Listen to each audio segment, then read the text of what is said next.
Is empathy dead in today's society? The fundamental weakness of Western civilization is empathy. The empathy exploit. They're exploiting a bug in Western civilization, which is the empathy response. I'm Dr. Sharma, physician, board-certified psychiatrist, and Air Force veteran. Some say empathy is dying, that in today's fast-paced world, there's no room for these types of feelings or emotions in business, leadership, or simply interacting with those around us. But what if empathy is actually the secret weapon driving some of the most successful people and even companies in the world? In today's society, we, and when I say we, I mean just collectively as a people, right? I'm not blaming you, the person watching this. Overall, we seem to value people who, on the surface, seem to get things done. They act ruthlessly in how they deal with others. People who have a lot of material things, people who have amassed just a huge amount of wealth. It's that whole hustle culture thing that started some years back. Get that bag, wake up at 4 a.m., tear the day apart, don't show weakness to others. And don't get me wrong, it's good to be ambitious. It's good to want to be successful, to want to provide for yourself and your family. I'm talking about when it crosses over to become something toxic, and we start to miss the point of what it means to be a human being and why we're on this earth. The University of Michigan did a meta-analysis study with almost 14,000 college students over the course of the last 30 years. They found the biggest drop in empathy after 2000, and this decline was by about 40%. That is massive, and while I recognize that doesn't show statistics across the country, 14,000 is still a decent number for a study like this. They found that the people in the study were less likely to try to understand their friends better by trying to look at things from their perspective, less likely to try to understand those who are less fortunate than they are, or those who are different than they are. When we see someone who doesn't look like us, or sound like us, or act like us, or love like us, or live like us, the first thought that crosses almost everyone's brain is rooted in either fear or judgment, or both. That's evolution.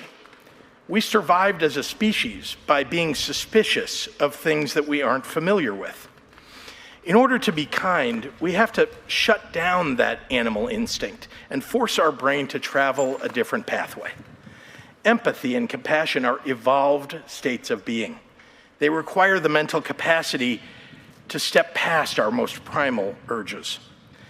This may be a surprising assessment because somewhere along the way in the last few years, our society has come to believe that weaponized cruelty is part of some well-thought-out master plan. Cruelty is seen by some as an adroit cudgel to gain power. Empathy and kindness are considered weak. Many important people look at the vulnerable only as rungs on a ladder to the top. I'm here to tell you that when someone's path through this world is marked with acts of cruelty, they have failed the first test of an advanced society. This is also concerning because a lot of these college students will go on and get maybe MBAs and become CEOs and the next leaders of industry. Why is this happening? This one is harder to pinpoint since there are so many variables, but there are a few different theories that are plausible. First is that these students over time have become more individualistic, competitive, more cutthroat, as they say. And that is a product of our society, the economy, how competitive it is to get a good job, how nowadays you need a master's degree to get the same job someone would be able to get with a bachelor's, and so on. There's also this drive to acquire more material goods, while at the same time the cost of living for the things that we actually need on a daily basis, those prices have gone up. I saw a video recently where the creator actually broke this down by statistics and math. For instance, in the 70s, the average down payment for a house was $5,320. The average cost of a TV back then was $500. So you essentially needed 11 TVs to provide the down payment to buy a house back then. It was a 21-inch color TV if anybody's interested. What's the average cost of a TV today? $500. It hasn't changed. Obviously, the dimensions and type of TV has changed. That gets you a 55-inch 4K TV, but the price is the same. But The average down payment for a house is now $102,600. So now you need 206 TVs to provide the down payment for a house. So essentially, we live in an upside down world where the things that we need on a daily basis, housing, healthcare, food, gas, transportation like a vehicle, all of that has skyrocketed in terms of prices over time.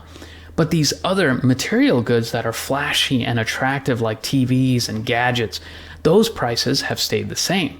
As a result, we've been driven into this corner where we feel a need to have these material goods because other people do, and because we get assaulted with advertisements every day, but we can't afford the things that we really need. But how does this relate to empathy? Well, materialism, so the drive to acquire these flashy goods, multiple studies in social psychology research and personality research have shown that this drive leads to lower levels of empathy, less concern for others, a sense that people are a means to an end rather than intrinsically valuable. It causes us to be more reward-seeking, self-absorbed, and not to mention it increases anxiety and depression, causing us to become more isolative as well. Another strong factor, and maybe the most powerful one, is social media. The algorithms of the different platforms we use today tend to drive us toward content that is shocking, to the point that it actually causes discomfort in our brains, cognitive dissonance. But it also drives us to watch the same content more. This is also called doom scrolling these days. So let's say you have a view on a certain topic. You'll get fed video clips, for example, where the opposing view is so extreme and drastic that it just solidifies your viewpoint more. And essentially, it causes you to become more extreme in your view, which also decreases your empathy, because then you're less able to put yourself in other people's shoes, particularly people who might believe something different than you do. This is also what's led to the severe degree of political polarization in this country. You can see this literally on a daily basis pretty much anywhere you go online. And look, I'm not blaming individual people, okay? This is just where society has been driven towards as a whole. Whether it's intentional or not, you be the judge. One thing is clear: empathy, being able to feel what other people feel, being able to put ourselves in their shoes, that is not a weakness. It's actually a strength. Now look, I understand that whenever it comes to something like this, I have to operationalize the concept so that it can be used in capitalism and in the real world. I recognize that. We live in a society where we have to work, make money, run or work for a business. I get it. But here's the thing. Yet again, scientific studies have shown that empathy is an extremely positive factor in those areas. The Harvard Business Review found that employees in high empathy workplaces have 76% more engagement in their work, in their environment, their coworkers, their supervisors, and their tasks. They collaborate better with their teammates, and they tend to require less sick days, meaning less burnout. Companies have been able to increase their employee morale and even increase their market cap by specifically employing techniques with more empathy. A Stanford study found that empathic leadership lowers employee stress levels, reduces burnout, increases safety in the workplace, once again lowers the number of sick days required, decreases turnover. So you have people who end up staying at a company for years longer than they would have, and the company gets to keep those people with those knowledge bases that they really need. The company Patagonia did this with on-site childcare, flexible schedules, and they found the same results. If the employees in the company feel understood, valued, they will thrive, and so will the company. This also extends to politics and leadership in general. We all know what it's like to work under someone who is a toxic leader.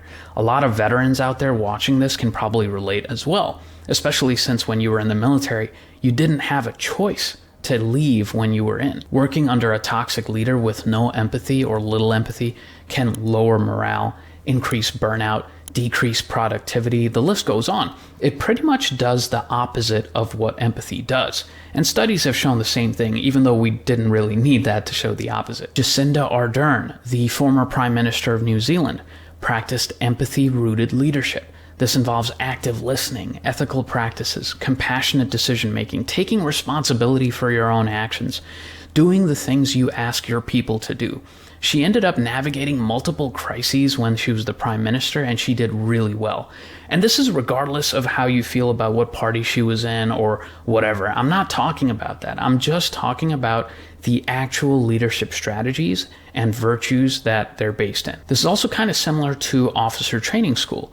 They always taught us, make sure every one of your troops eats first before you do.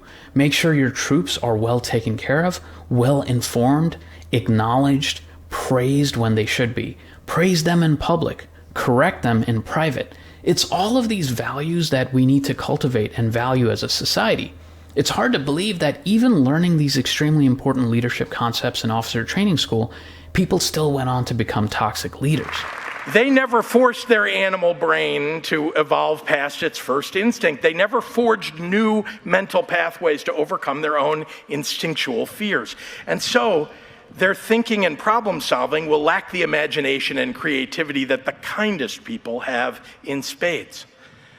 Over my many years in politics and business, I have found one thing to be universally true. The kindest person in the room is often the smartest. Let me know your thoughts on this in the comments.